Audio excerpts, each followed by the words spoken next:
میں آج والدین کی شان کے بارے میں کچھ الفاظ کہنا چاہتی ہوں۔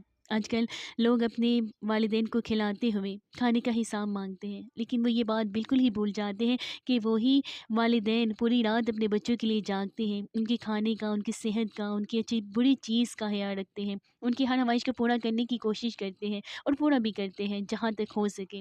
لیکن 4 سے 5 بیٹے بھی اپنے ماں باپ کا بڑھاپے میں سہارا ہی نہیں بن سکتے ہیں۔ میں ہر نماز میں اللہ سبحانہ تعالیٰ سے ایک دعا ضرور کرتی ہوں کہ اے میرے پروردگار، ہمیں ہمارے والدین کا نافرمان مت ہونے دینا، اور کبھی غلطی سے ہم ہونے بھی لگے تو ہمیں موت عطا فرما دینا، ہمیں ہدایت عطا فرما دینا، اور ہمارے اس گناہ کو معاف بھی فرما دینا۔ جو شخص اپنے والدین کا شکر گزار نہیں، وہ اپنے رب کا کیسے شکر گزار ہو سکتا ہے؟ والدین کی نافرمانی رب کی نافرمانی ہے۔ اپنے والدین کی قدر کریں اور ان سے حسن سلوک کے ساتھ پیش آئیں۔ والدین کی دعا اللہ